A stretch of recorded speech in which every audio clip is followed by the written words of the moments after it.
중국과 인도네시아가 충격에 빠졌습니다. 한국 전투기를 깡통이라며 얕잡아봤던 나라와 한국 기술을 훔치려던 나라가 동시에 계획에 실패했기 때문입니다.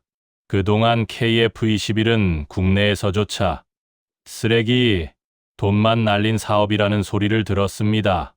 신문 댓글, 커뮤니티, 유튜브까지 욕이 안 달린 곳이 없었죠. 그런데 이상하지 않습니까?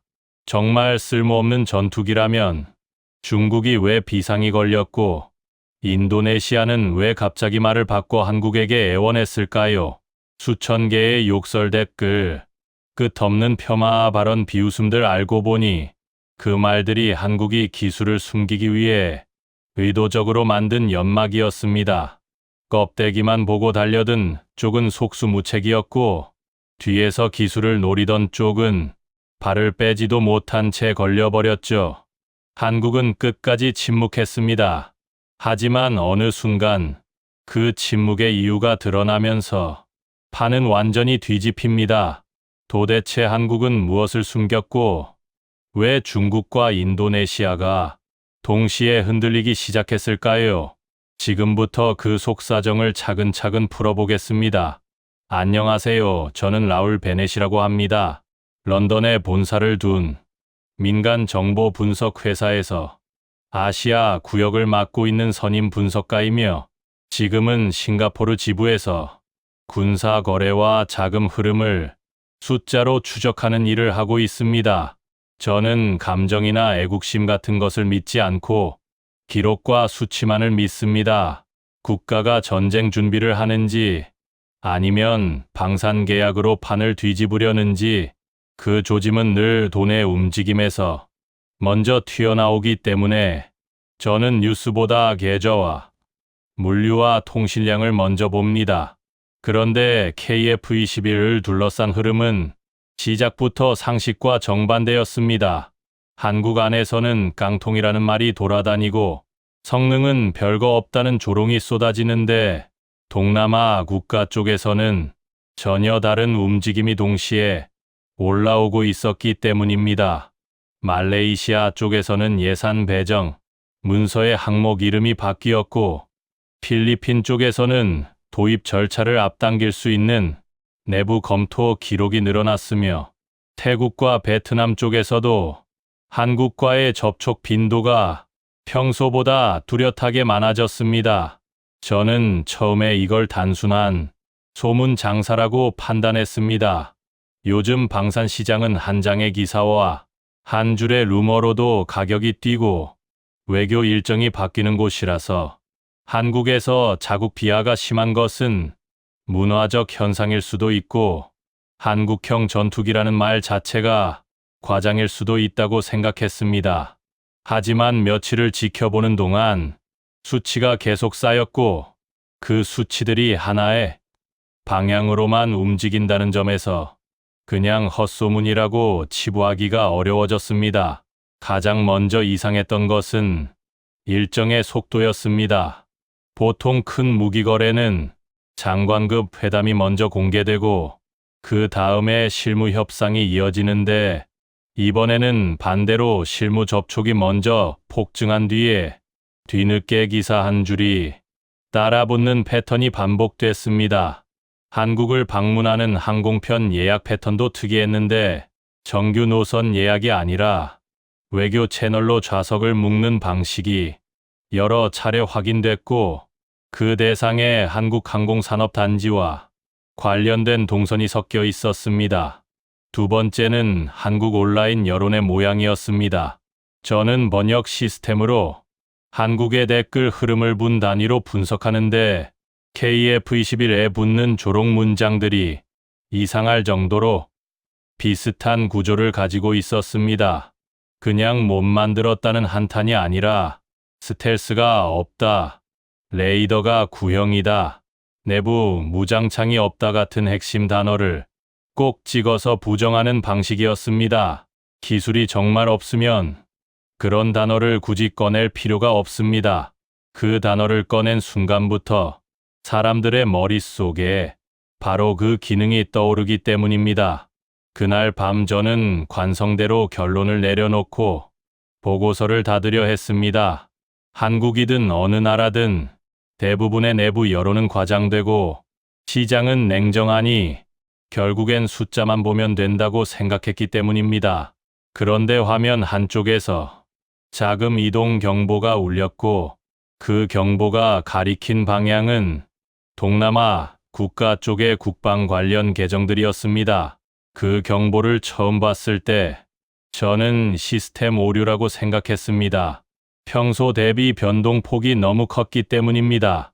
해외 방산 로비 자금으로 의심되는 계정에서 하루 동안 움직인 금액이 통상 수준의 3배로 튀어 있었고 송금 경로가 여러 구간으로 쪼개져 근적을 흐리는 방식까지 사용됐습니다. 이건 관심 수준이 아니라 누가 먼저 줄을 서는지 결정하려는 행동에서 보이는 움직임이었습니다. 그때 제 머릿속에 인도네시아가 떠올랐습니다. 공동개발 파트너라는 이름으로 붙어 있었지만 분담금 문제로 계속 마찰이 났고 동시에 다른 전투기를 들여다본다는 얘기가 흘러나오던 나라였습니다. 그런데 그 인도네시아의 내부 통신량이 며칠 사이 급증했고 한국 측 연락선으로 향하는 빈도가 눈에 띄게 늘어났습니다. 겉으로는 태연한 척했지만 속으로는 급해진 사람들의 패턴이었습니다. 여기까지 오면 저는 2가지 중 하나라고 판단할 수밖에 없습니다. 첫째, 한국이 실제로는 꽤 괜찮은 조건을 제시하며 동남아 국가들을 끌어당기고 있다. 둘째, 한국이 뭔가를 숨기고 있고 그래서 어느 쪽은 훔치려 들고 어느 쪽은 먼저 사려고 달려들고 있다. 그리고 그 2번째 가능성에 불을 붙인 단어가 하나 있었습니다. 제가 접근할 수 있는 공개 자료 안에서는 절대 튀어나오지 않아야 하는 단어였는데 동남아 국가 쪽 내부 메모에서 짧게 지나가듯 등장했습니다. 기밀 5세대. 저는 그 줄을 읽고도 바로 믿지 않았습니다. KF-21은 공식적으로는 내전 몇 세대라는 평가를 받는 기체이고 5세대라는 말은 정치적으로도 기술적으로도 쉽게 꺼낼 수 없는 단어이기 때문입니다. 하지만 믿지 않는다고 해서 수치가 사라지는 것은 아닙니다. 한국을 깎아내리는 댓글이 쏟아지는데도 외부의 관심은 더 커지고 인도네시아의 발걸음은 더 빨라지고 중국 쪽의 반응은 더 민감해지고 있었습니다. 제가 알고 있던 상식은 한국이라는 단어 앞에서 계속 미끄러지고 있었습니다. 그날 이후 저는 결심했습니다. 이 사안은 단순한 무기 도입 검토가 아니라 한국이 KF-21을 둘러싸고 무언가를 숨긴 채 판을 설계하고 있다는 신호일 수 있다는 점을 확인해야 했습니다. 그리고 그 숨김의 방식이 단순한 보안이 아니라 여론과 침묵까지 계산해 넣은 형태라면 그건 한국이 아주 오래된 방식으로 아주 현대적인 싸움을 하고 있다는 뜻이 됩니다. 한국을 얕잡아 보던 시선이 언제부터 흔들리기 시작했는지 그 첫 균열이 바로 지금 여기서 보이기 시작했습니다. 제가 본격적으로 숫자를 붙잡기 시작한 건 그 다음 단계였습니다. 말과 분위기는 얼마든지 속일 수 있지만 성능 수치는 거짓말을 하지 않기 때문입니다. 처음 들어온 건 시험 비행 관련 요약 자료였습니다. 공식 발표용이 아니라 여러 나라 실무진이 공유하는 형태의 중간 정리 문서였는데 거기에는 KF-21이라는 이름 대신 개발 코드와 항목, 번호만 적혀 있었습니다. 그만큼 아직 공개 전제로 쓰인 자료가 아니라는 뜻이었습니다. 가장 먼저 눈에 들어온 건 탐지 거리였습니다. 전면에서 접근하는 가상 표적에 대해 상대 레이더가 반응하기까지 평균 거리가 기존 동급 기체보다 확연히 짧게 잡혀 있었고 수치로 보면 약 30% 이상 줄어든 상태였습니다. 처음에는 계산 방식이 다른 줄 알고 다시 확인했지만 조건과 고도, 속도까지 동일하게 맞춘 비교였기 때문에 단순한 착시라고 보기 어려웠습니다. 두 번째로 이상했던 건 반응 시간이었습니다. 표적이 레이더 화면에 찍힌 뒤 추적 모드로 전환되는데 걸리는 시간이 평균 수 밀리초 단위로 짧았고, 이 차이는 실제 교전 상황에서는 생존 여부를 가를 수 있는 수준이었습니다. 일반적인 평가 보고서라면 이런 숫자는 강조되기 마련인데 해당 문서에서는 오히려 담담하게 지나가듯 적혀 있었습니다. 저는 여기서 한 번 더 의심했습니다. 한국이 성능을 과장해 보여주기 위해 유리한 조건만 골라 넣었을 가능성입니다. 그래서 다른 경로로 들어온 시험 기록과 대조했는데 놀랍게도 오차 범위가 거의 겹쳤습니다. 명중 오차 역시 기존 공개 수치보다 훨씬 안정적으로 관리되고 있었고, 특정 상황에서는 오차가 미터 단위로 줄어든 사례도 포함돼 있었습니다. 이 지점에서부터 저뿐만 아니라 주변 분석가들의 시선도 달라지기 시작했습니다. 처음에는 한국이 운 좋게 한두 번 잘 나온 데이터를 내세운 것 아니냐는 반응이 많았지만 기록이 누적될수록 그런 말은 점점 줄어들었습니다. 한두 번이면 우연이지만 반복되면 구조와 설계의 문제이기 때문입니다. 특히 동남아 국가 쪽에서 돌아온 내부 피드백이 인상적이었습니다. 실무자들이 남긴 메모에는 수치가 잘못된 것 아니냐, 시스템 오류를 먼저 점검해 달라는 요청이 반복돼 있었고, 같은 항목을 두 번, 세 번 다시 측정한 흔적이 그대로 남아 있었습니다. 그들은 한국을 믿지 못해서가 아니라 상식적으로 이해가 안 됐기 때문에 오류를 먼저 의심한 것이었습니다. 이 과정에서 중국 쪽의 반응도 달라졌습니다. 공식적인 논평이나 공개 비난은 없었지만 관련 주제에 대한 내부 연구 보고서에 회람 속도가 눈에 띄게 빨라졌고 특정 항목에 밑줄이 그어진 흔적들이 늘어났습니다. 그 항목들 역시 탐지 거리와 반응 시간 같은 기본 성능 수치들이었습니다. 흥미로운 점은 한국이 이 모든 상황에서 여전히 말을 아끼고 있었다는 사실입니다. 보통 이런 수치가 나오면 국방부든 제작사든 일부라도 흘려 시장 반응을 떠보는데 한국은 그런 움직임을 거의 보이지 않았습니다. 오히려 KF-21에 대해선 기존 평가를 굳이 바로잡지 않는 태도를 유지하고 있었습니다. 저는 이 지점에서 하나의 결론에 가까워졌습니다. 한국은 자신들이 가진 것을 드러내지 않아도 이미 숫자만으로 상대의 판단을 흔들 수 있는 단계에 와 있었고, 그래서 굳이 소리 높여 말할 이유가 없다는 판단을 하고 있다는 점입니다. 하지만 이 단계에서도 아직 핵심은 보이지 않았습니다. 지금까지 확인된 것은 기본 성능의 이상한 안정감과 반복 재현성뿐이었고, 왜 동남아 국가들이 이렇게 서두르고 인도네시아가 갑자기 태도를 바꾸며 중국이 민감해졌는지에 대한 결정적인 이유는 남아 있었습니다. 그리고 그 이유는 아직 문서의 맨 아래 아주 짧은 문장 속에만 숨어 있었습니다. 그 문장이 의미하는 바를 완전히 이해하게 되는 데에는 조금 더 시간이 필요했습니다. 그 수치들이 쌓이기 시작하자 분위기는 미묘하게 달라졌습니다. 처음엔 모두가 계산 오류를 전제로 움직였지만 같은 조건에서 반복된 결과가 계속 나오면서 더 이상 숫자 자체를 부정하기 어려운 상황이 됐기 때문입니다.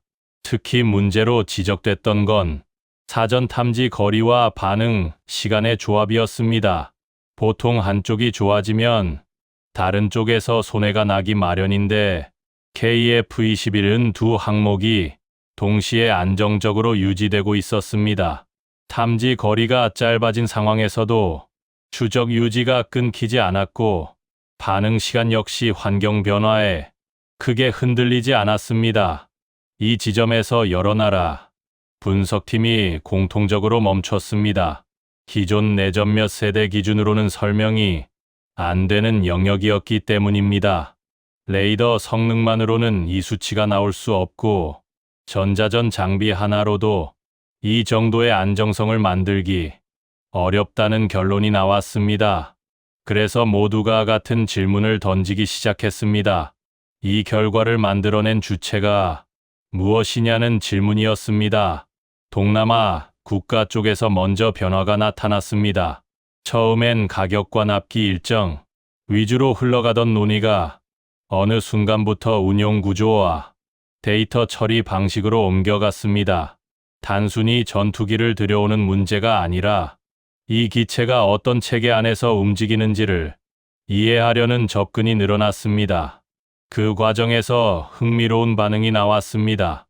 여러 실무자들이 같은 말을 반복했습니다. 이건 기체 하나의 성능 문제가 아니라 전체 시스템을 봐야 한다는 평가였습니다. 인도네시아 쪽의 태도 변화도 여기서부터 분명해졌습니다.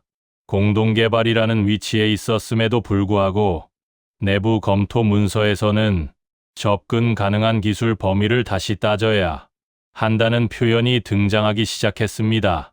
이전에는 협력이라는 단어가 중심이었지만 이 시점부터는 놓치면 안 된다는 문장이 눈에 띄게 늘어났습니다. 중국 쪽의 반응 역시 비슷한 흐름을 보였습니다. 공개 발언은 없었지만 내부 분석 자료에서 KF-21 관련 항목이 별도로 묵히기 시작했고 기존 비교 대상에서 한 단계 위로 분류되는 변화가 나타났습니다. 무시하던 대상이 아니라 따로 떼어놓고 봐야 하는 대상으로 옮겨간 것입니다. 하지만 여전히 모두를 막는 벽이 하나 있었습니다. 수치는 확인됐고 오류 가능성도 상당 부분 지워졌지만 왜 이런 결과가 가능한지에 대한 설명은 어디에도 없었습니다. 자료를 아무리 뒤져도 설계 방식이나 핵심 구조에 대한 언급은 빠져 있었고 그 부분만큼은 철저하게 가려져 있었습니다. 이때 다시 떠오른 단어가 있었습니다. 2단계에서 잠깐 스쳐 지나갔던 그 표현이었습니다. 기밀 5세대라는 말이 이제는 허풍이 아니라 전제 조건처럼 보이기 시작한 순간이었습니다. 한국은 여전히 침묵을 유지하고 있었지만 이미 늦었습니다. 숫자를 직접 확인한 사람들 사이에서는 더 이상 예전처럼 이 전투기를 얕잡아 보는 분위기가 아니었기 때문입니다. 한국이 무엇을 숨기고 있는지 아직 아무도 정확히 말할 수는 없었습니다. 다만 한 가지는 분명해졌습니다. 지금까지 드러난 성능은 전부가 아니라는 사실이었습니다. 그 확신이 퍼지자 움직임의 성격이 달라졌습니다. 이전까지는 성능을 확인하는 단계였다면 이제는 왜 한국이 굳이 숨기고 있는지를 따지는 쪽으로 관심이 옮겨갔기 때문입니다. 제가 주목한 건 시험 일정의 배치 방식이었습니다. 보통은 성능이 좋은 항목을 먼저 공개하고 반응을 본 뒤 추가 자료를 내놓는데 KF-21 관련 시험은 정반대였습니다. 핵심으로 보이는 시험일수록 외부 참관이 제한됐고 결과는 요약 수치만 전달되는 구조였습니다. 상세 로그와 원시 데이터는 접근 권한이 있는 극소수만 확인할 수 있게 묶여 있었습니다. 이건 단순한 보안 수준이 아니었습니다. 의도적으로 시선을 분산시키는 방식에 가까웠습니다. 겉으로는 기존 평가를 그대로 두면서 내부에서는 전혀 다른 기준으로 준비가 진행되고 있다는 신호였습니다. 동남아 국가 실무진 중 일부는 이 점을 빠르게 눈치챘습니다. 그래서 더 이상 공개 브리핑 자료를 요구하지 않았고 비공식 기술 설명과 운용 시나리오에만 집착하기 시작했습니다. 특히 공동작전 환경에서의 반응 시간 변화와 데이터 공유 방식에 대한 질문이 반복적으로 나왔습니다. 이 질문들은 하나같이 예리했습니다. 단순히 전투기 성능을 묻는 게 아니라 이 기체가 네트워크 안에서 어떤 역할을 하느냐를 묻고 있었기 때문입니다. 혼자 싸우는 기체가 아니라 다른 자산과 함께 움직일 때 어떤 그림이 나오는지를 확인하려는 접근이었습니다. 이 지점에서 인도네시아 쪽 내부 문서가 다시 눈에 들어왔습니다. 기존에는 공동개발 파트너라는 표현이 강조됐지만 이제는 핵심 기술 접근 제한이라는 문장이 반복적으로 등장했습니다. 협력 관계 안에서도 선이 그어져 있다는 사실을 뒤늦게 인식한 흔적이었습니다. 중국 쪽에서도 비슷한 변화가 포착됐습니다. 직접적인 반응 대신 관련 연구 분야에서 시뮬레이션 조건이 달라졌고 가정하는 상대 기체의 성능, 범위가 상향 조정됐습니다. 이건 상대를 과소평가하던 단계가 끝났다는 의미였습니다. 흥미로운 점은 이 모든 변화가 한국의 공식 발언과는 무관하게 진행되고 있다는 사실이었습니다. 한국은 여전히 기존 설명을 반복했고 새로운 성능을 강조하지도 않았습니다. 오히려 깡통이라는 평가를 굳이 반박하지 않는 태도를 유지했습니다. 그 태도가 오히려 의심을 키웠습니다. 정말 별것 없는 전투기라면 이렇게까지 숨길 이유가 없기 때문입니다. 반대로 말하면 숨길 이유가 있는 무언가가 아직 나오지 않았다는 뜻이었습니다. 이 무렵부터 분석가들 사이에서는 같은 이야기가 돌기 시작했습니다. 지금까지 공개된 수치와 기록은 미끼에 가깝고 진짜 기준은 따로 존재한다는 말이었습니다. 그 기준이 공개되는 순간 평가 자체가 무의미해질 수 있다는 전망도 함께 나왔습니다. 저 역시 같은 결론에 다다랐습니다. KF-21을 둘러싼 논란의 핵심은 성능 논쟁이 아니었습니다. 왜 한국이 이 시점까지도 말을 아끼며 기존 평가를 방패처럼 쓰고 있는지 그 이유를 찾는 문제였습니다. 그리고 그 이유는 점점 더 분명해지고 있었습니다. 한국은 아직 판을 열지 않았고 지금은 상대들이 스스로 판단을 바꾸게 만드는 단계에 머물러 있다는 사실이었습니다. 그 이후로 분위기는 더 이상 이전으로 돌아가지 않았습니다. 한국을 가볍게 보던 나라들의 반응이 노골적으로 달라지기 시작했기 때문입니다. 처음 변화가 드러난 건 유럽 쪽 분석 회의였습니다. KF-21을 기존 중형 전투기 범주에 넣고 비교하던 표가 조용히 수정됐고 비교 대상에서 몇몇 기체가 빠졌습니다. 공식 문서에는 이유가 적히지 않았지만 내부 메모에는 이런 문장이 붙어 있었습니다. 동일 기준 적용 불가. 이 문장은 그동안 한국 전투기를 평가하던 잣대가 더 이상 통하지 않는다는 뜻이었습니다. 그럼에도 불구하고 처음 반응은 여전히 의심이었습니다. 이 정도 수치가 반복된다면 설계 오류나 시험 환경 조작 가능성을 먼저 점검하는 것이 상식이었기 때문입니다. 그래서 여러 나라에서 동시에 재검증 요청이 들어갔습니다. 시험 조건을 바꾸고 표적을 바꾸고 교란 환경을 더 강하게 설정한 재시험이 이어졌습니다. 특히 사전 탐지 거리와 명중 오차에 대한 재검증이 집중적으로 이뤄졌습니다. 레이더 반사 면적을 키운 가상 표적과 줄인 표적을 번갈아 투입했고 고도와 접근 각도를 극단적으로 바꿔가며 시험이 반복됐습니다. 그 결과는 예상과 달랐습니다. 조건이 바뀌어도 탐지 개시 시점의 차이는 크게 줄지 않았고 명중 오차 역시 일정 범위 안에서만 움직였습니다. 수치가 흔들리기는커녕 오히려 더 또렷해졌습니다. 이 단계에서 처음으로 기록에 많은 표현이 있었습니다. 오류 가능성 낮음. 분석 보고서에서 이 문장이 등장하면 의미는 단순합니다. 이제 숫자를 부정하는 대신 숫자를 전제로 판단해야 한다는 신호입니다. 동남아 국가 쪽에서는 반응이 더 빨랐습니다. 그들은 이미 숫자를 믿기로 결정한 상태였기 때문에 질문의 방향이 완전히 바뀌었습니다. 이제 더 이상 성능이 가능한지 묻지 않았고 어떻게 유지되는지를 묻기 시작했습니다. 운용 중 반응 시간 변동폭, 전자전 환경에서의 안정성, 다수 표적 상황에서의 처리 순서. 이런 질문들은 결과를 확인하려는 사람의 질문이 아니라 구조를 이해하려는 사람의 질문이었습니다. 인도네시아 쪽에서도 의미 있는 변화가 나타났습니다. 기존에는 공동개발 참여 비율과 비용 문제가 중심이었지만 내부 검토 문서에서는 기술 분리 가능성이라는 표현이 등장했습니다. 이건 협력 관계에서 흔히 쓰이는 말이 아닙니다. 상대가 가진 것을 온전히 공유받지 못할 가능성을 인식했을 때 나오는 표현입니다. 중국 쪽 반응은 더 조심스러웠습니다. 공식 채널에서는 여전히 침묵을 유지했지만 연구 보고서의 서술 방식이 달라졌습니다. 이전에는 가정이라는 단어가 붙던 수치들이 이제는 전제로 바뀌었고 특정 시나리오에서는 한국 전투기를 기준으로 대응 전략을 설정하는 문장이 나타났습니다. 이건 무시해서 경계로 넘어가는 순간에만 나타나는 변화입니다. 이쯤 되자 관심은 자연스럽게 결과에서 원인으로 이동했습니다.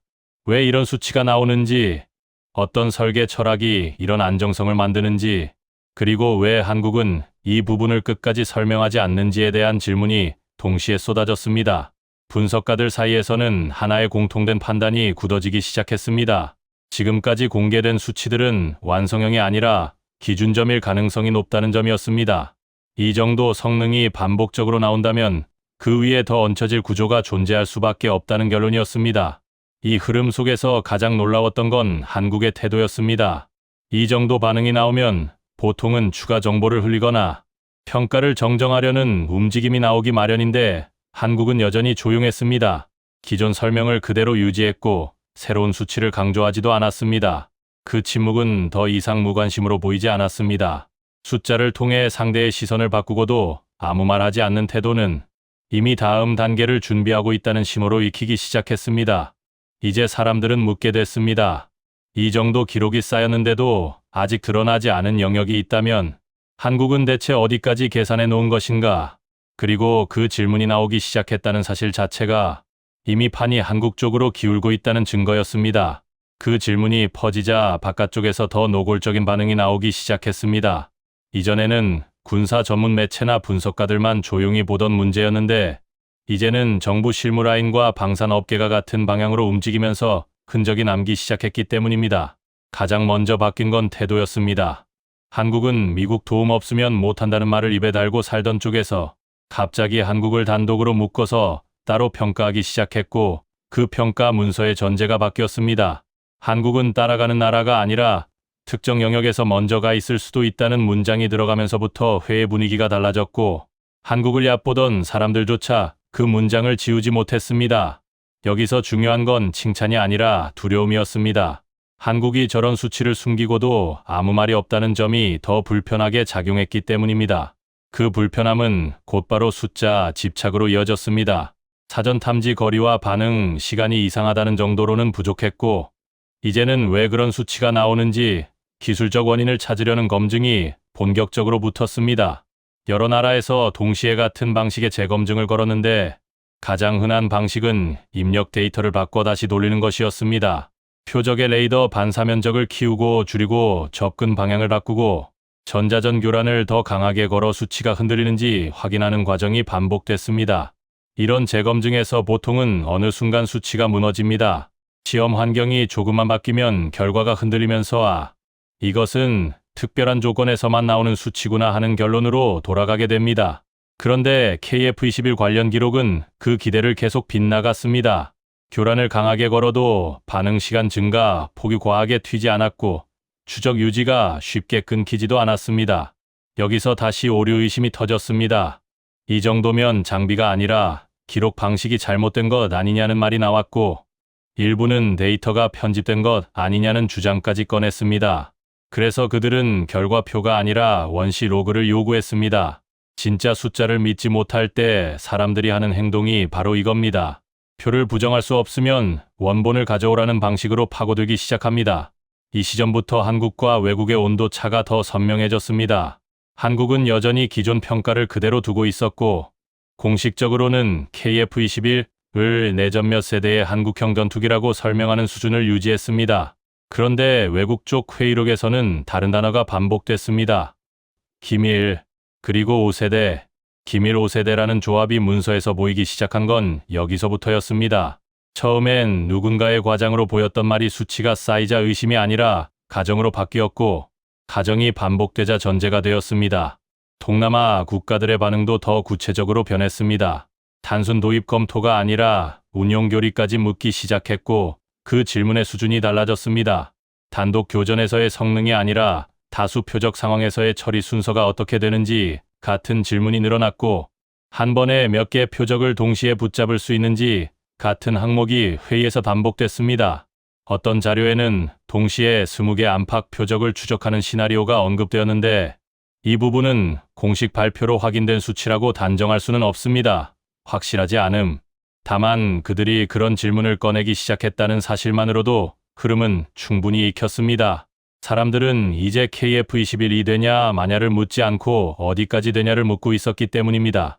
인도네시아 쪽은 더 절박해졌습니다. 그들은 공동개발 파트너라는 이름을 갖고 있으면서도 내부에서는 기술 접근이 제한될 수 있다는 현실을 받아들이기 시작했고 그 불안이 행동으로 튀어나왔습니다. 한국과의 접촉 빈도가 늘어난 것만이 아니라 한국 쪽 일정에 맞춰 내부 법령 검토와 예산 재배치 논의가 동시에 올라왔습니다. 말로는 태연한 척했지만 문서로는 조급함이 그대로 드러났습니다. 이때부터 인도네시아 내부에서는 두 갈래의 반응이 나왔습니다. 하나는 뒤늦게라도 다시 붙잡아야 한다는 쪽이고 다른 하나는 한국이 보여주지 않는 구간이 있다면 그걸 다른 경로로라도 확인해야 한다는 쪽입니다.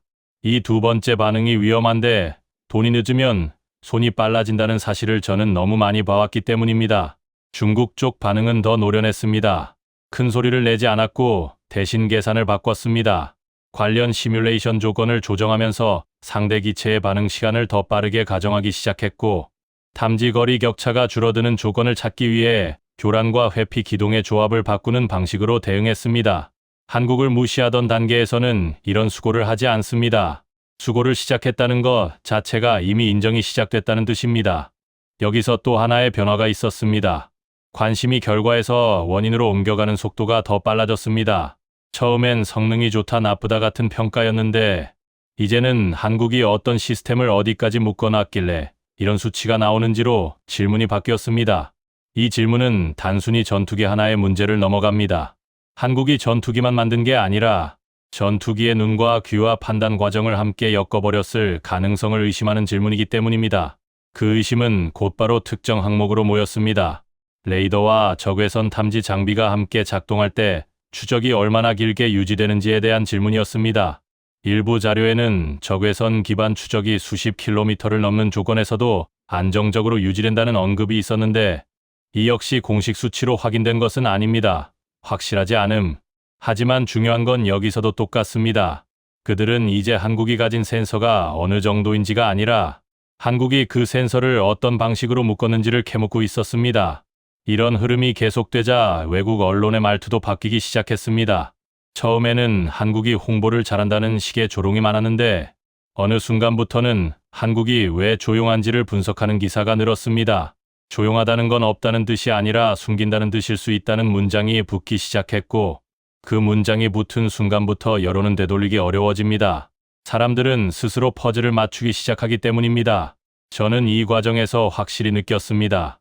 KF-21이 가진 힘은 단순히 숫자 한두 개로 끝나는 성능이 아니라 숫자가 쌓일수록 상대의 상식이 깨지는 형태로 작동하고 있다는 점입니다.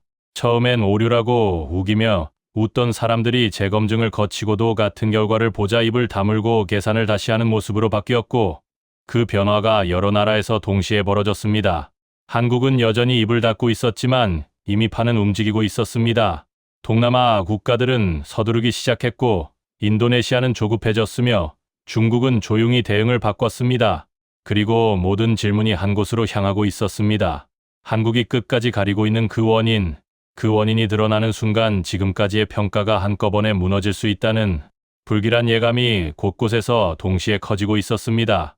그 원인을 찾겠다고 달려들던 쪽이 처음으로 멈칫한 건 한국 정부 발표문 한 장이 올라오면서였습니다. 그동안 외국 언론과 분석가들은 KF-21을 놓고 말로만 평가를 돌렸지만 한국이 공개한 건 말이 아니라 기록의 덩어리였고 그 기록은 포장하기 어려운 종류였습니다. 국가 공식 채널에서 체계 개발 비행 시험이 성공적으로 마무리됐다고 밝히면서 지난 42개월 동안 비행 시험이 약 1,600여 회 진행됐고 시험 조건이 약 13,000여 개에 달한다고 적었습니다. 이 수치는 단순 홍보 문구가 아니라 실패가 끼어들 틈을 줄이는 방식으로 쌓인 데이터의 양이었고 무엇보다 단 한 건의 사고 없이 수행했다는 문장이 같이 붙어 있었습니다. 바로 그 순간부터 외국 쪽 반응이 두 갈래로 갈렸습니다. 한쪽은 여전히 한국이 숫자를 크게 부풀렸다고 주장했고 다른 쪽은 그 주장을 그대로 믿기에는 이 수치가 너무 무겁다고 판단했습니다. 1,600회 비행시험과 13,000개 조건 검증을 사고 없이 끝낸 개발 사업을 가볍게 취급하는 건 군사 항공 분야에서는 거의 불가능에 가깝기 때문입니다.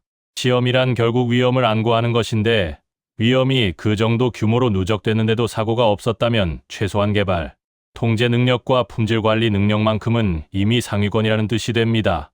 그래도 의심은 바로 사라지지 않았습니다. 그래서 그들은 다시 다른 항목을 물고 늘어졌습니다.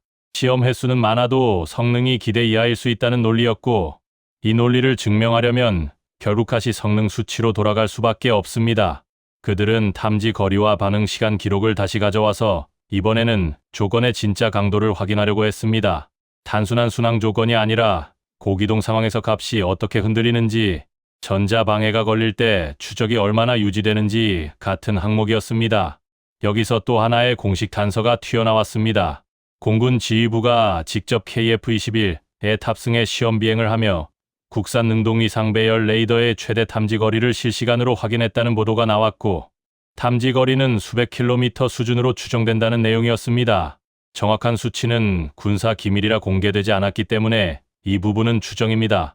하지만 중요한 건 국가가 공개 행사에서 레이더의 핵심 기능을 확인하는 장면을 보여주기 시작했다는 점이었습니다.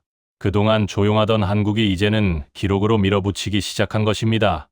이 흐름이 나오자 해외 반응은 더 날카로워졌습니다.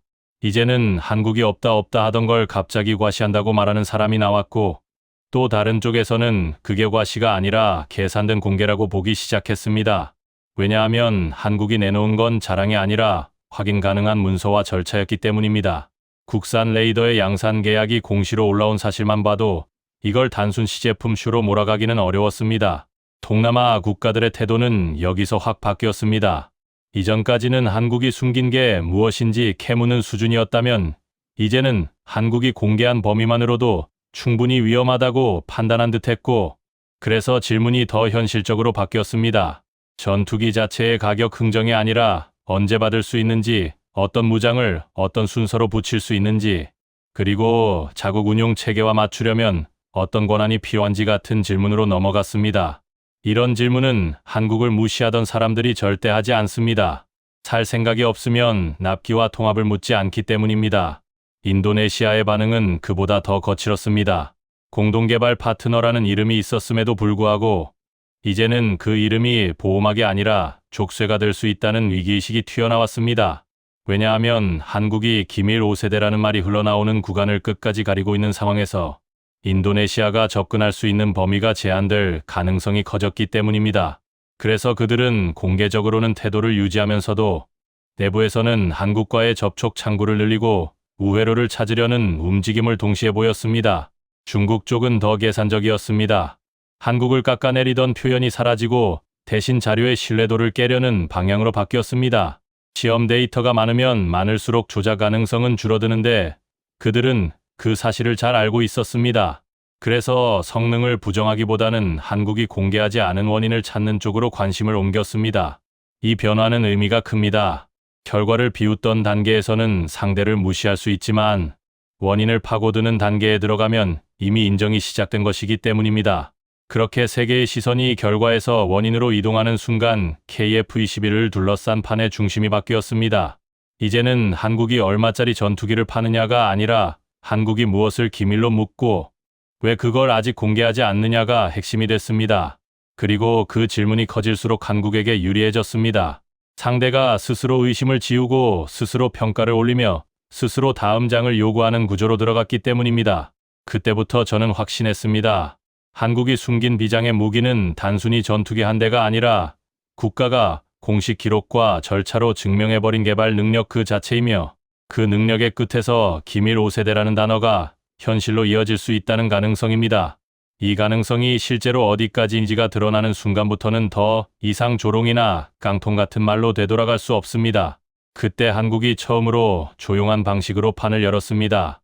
화려한 홍보 영상도 아니었고 누군가를 겨냥한 경고도 아니었지만 정부 공식 발표문과 공군의 공개 확인이 같은 날 이어지면서 그동안 남의 입으로만 돌던 이야기가 기록으로 굳어졌기 때문입니다. 한국은 체계 개발 비행 시험이 마무리됐다고 밝히면서 시험이 1600회 이상 진행됐고 시험 조건이 13,000개 이상 축적됐으며 그 모든 과정에서 큰 사고 없이 진행됐다는 사실을 공개했습니다. 이 수치가 공개되자 해외에서 가장 먼저 나온 반응은 칭찬이 아니라 부정이었습니다. 숫자가 너무 크니 과장일 것이다. 서류로는 얼마든지 적을 수 있다. 이런 말이 쏟아졌고 특히 한국을 얕보던 쪽은 이 발표를 홍보라고 몰아갔습니다. 그런데 같은 날 공군이 공개적으로 보인 장면이 의심을 꺾었습니다.